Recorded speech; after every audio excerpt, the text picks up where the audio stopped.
Today we're going to show you the hidden gem of graphics cards, a graphics card that is arguably the best bang for buck. For $109, meet the Radeon Pro W5700. You may have never heard of this graphics card, but you're gonna wanna buy it after a word from today's sponsor.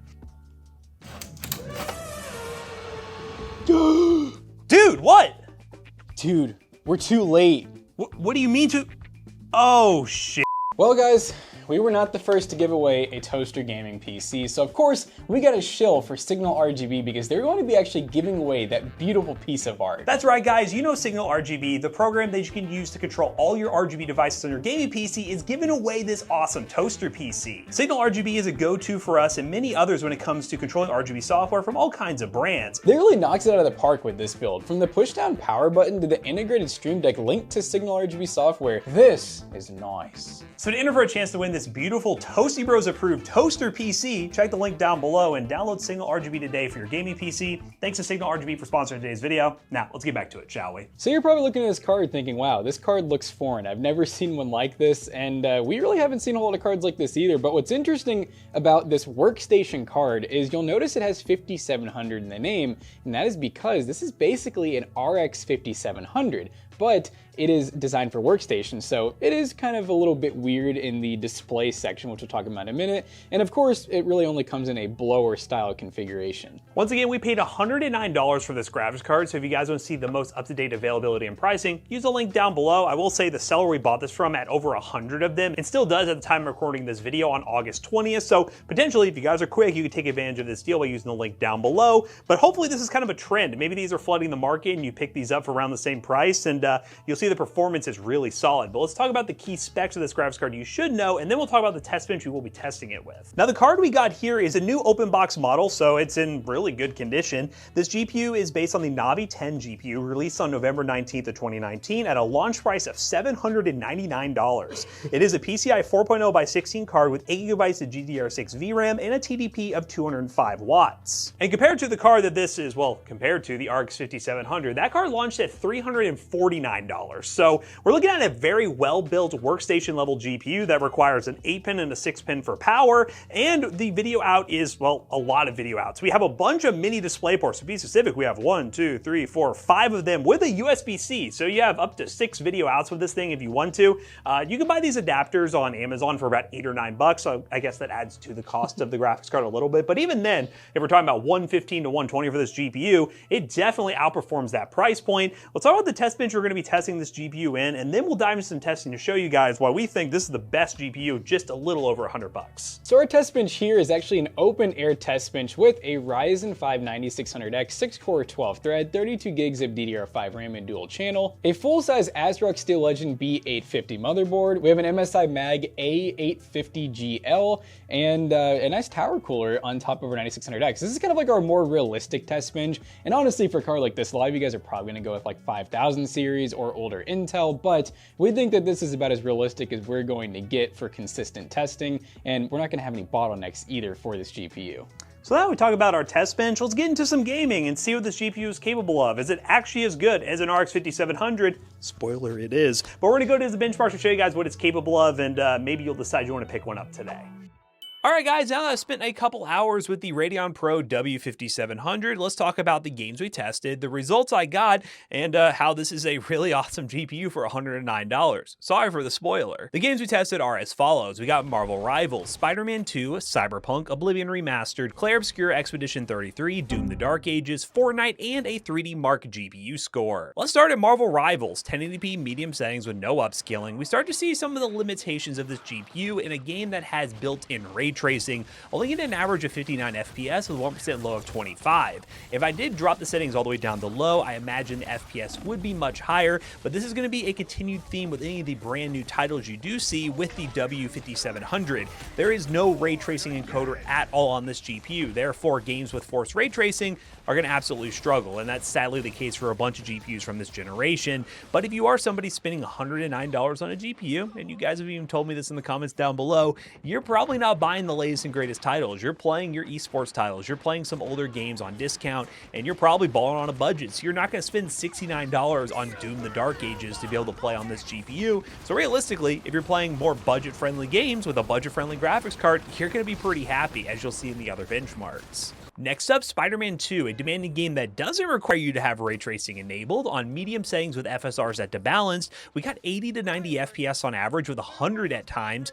Me personally, if I was using this GPU, I would run this at 1440p with medium settings with FSR set to balance, and it would get rid of some of the weird graininess happening with FSR at 1080p, and doing so, you would probably get a 60 FPS average. 1080p is still probably the best resolution for this graphics card because it only has 8 gigs of VRAM, and it basically is an RX 5700. And most of the games you are going to want to play on this, 1080p is going to be the ideal resolution, but you can stretch into 1440p if you're okay using FSR. And so far, man, like the more that I test this graphics card, the more I'm like, this is one of the best deals I've seen on the used GPU market in a long time. And I am one who's definitely been a proponent that the used GPU space is a little bit of a mess right now, especially with how the new gen cards are priced versus used gen.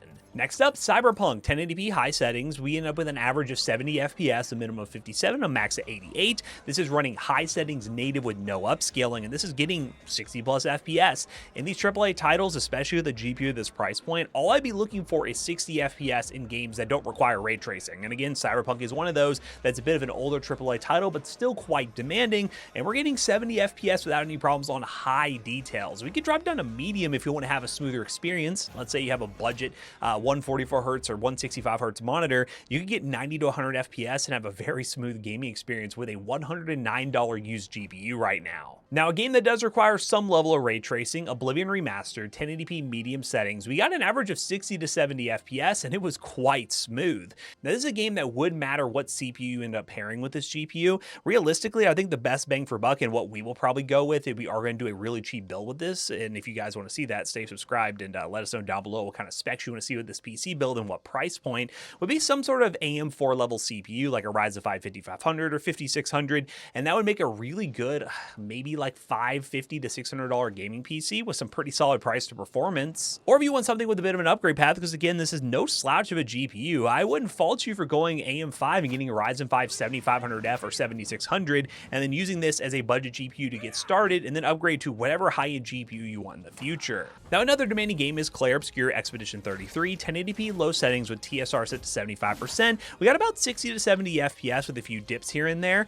In a game like Clair Obscur, you really want to get a locked 60 FPS because there's a lot of parrying and dodging, and if you get a little bit below 60, it's not going to be a fun time. And there are much more demanding parts in the game that I don't want to show you guys for spoiler reason if you are still trying to play this game, and it would cause this game to probably run more like 40 to 50 FPS, and you probably have to drop TSR down to 50%. But this is a game that still runs 60 FPS on a $109 GPU, and it's a really fun game to play if you haven't tried it out already. Now, one game that would not work whatsoever, and I did include it in this list because I want to show you guys some games that may in the future become a problem, Doom: The Dark Ages. It won't launch. As you can see on screen here, because it has no ray tracing support whatsoever, it will not launch. Now, there's a chance there are some mods, and when it comes to the PC community, there's most likely one way to get a workaround to make this work, but I would imagine once you get that to happen, unless you can force all the ray tracing off, it's not going to be a good playable experience. That's why I really think the used GPU market needs a major correction. There's a lot of GPUs that have no ray tracing support, like RTX 5000 series,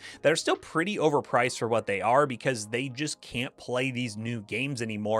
Not to say that they're obsolete and you can't use them at all, but they should be priced accordingly, and I think right now they're a little overinflated. This GPU, the W5700, is the first example of it being priced correctly. If a normal RX 5700 was regularly $109 on eBay, again, I'm not talking about you, Joe, in your local used market where you occasionally get 5070s and 5700 XTs for under $100.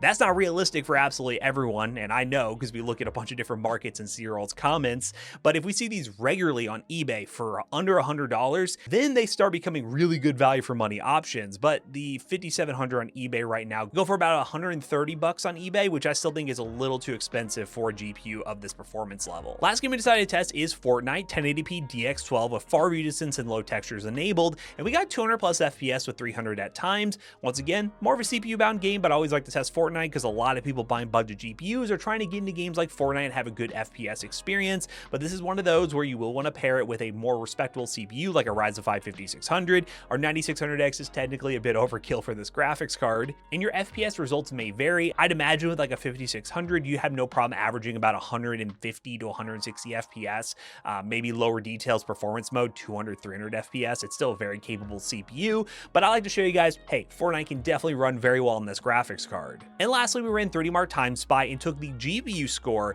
and got a cent per point calculation based on the GPU score. And our GPU score was 8,897. And for those wondering what the overall score was with the 9600X, that score was 9,016. But the cents per point calculation for the GPU score ends up being a 1 cent per point calculation, meaning we got good price performance here. And if all those other benchmarkers didn't tell you that, here's another reassuring factor that this is a really good price performance GPU. So in recap, the W5700, there is one eBay seller selling a ton of these, and hopefully I can get this video out before they all sell out. But if you do manage to get one of these things and maybe they pop up more on the used market, you'll be really happy with the performance as long as you're not trying to play the latest and greatest titles that require ray tracing, because those games just simply will not work well with this. But games that allow you to turn off ray tracing, run 1080p medium high settings, build yourself a $500 to $600 gaming PC, the Radeon Pro W5700 should be on your short list, and you should do some shopping for one using the link down below. It's an affiliate link and it will help us out. Let's go ahead and bring Jackson back in here and conclude all our thoughts about this GPU. But all in all, this is one budget GPU I'm actually really excited about.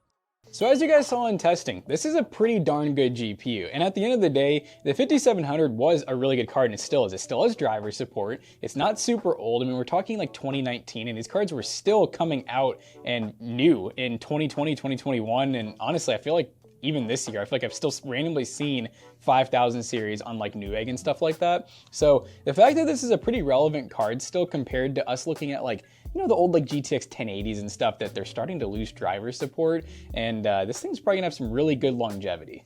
Now, the only downside, and you saw during the benchmarks, is the lack of ray tracing support in AAA titles. But as you guys mentioned in the comments many times when we do bring this up, not many people who are going to spend $100 on a graphics card are going to drop $69 on the latest title. They're probably going to be playing other games that really don't require ray tracing just yet. But that is important to mention. If you are going to want to run, let's say, Doom the Dark Ages, you actually can't. It won't launch because it cannot do ray tracing on this GPU. But either way, I think it's still a really good option. If you guys want to shop for one, you better hurry. If you're watching this video when the video comes out, they may or may not still be in stock. Use the link in the description down below. It's an affiliate link and it will help us out. Let us know what you think of the W5700. Is this a gem that you guys are going to pick up today? But as always, we hope you guys enjoyed this video. If you did, make sure you check our other 2 YouTube channels and also our twitch.tv/toastybros. And don't forget to like, comment, and subscribe. We'll see you guys in the next one. Bye-bye.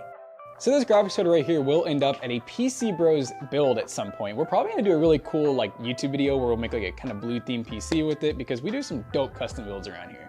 And then it goes to PCBros.tech, our PC selling business. As you guys know, we have a physical location in Louisville, Kentucky. You can actually walk in, buy a PC, say hi to Jake, give him a hug.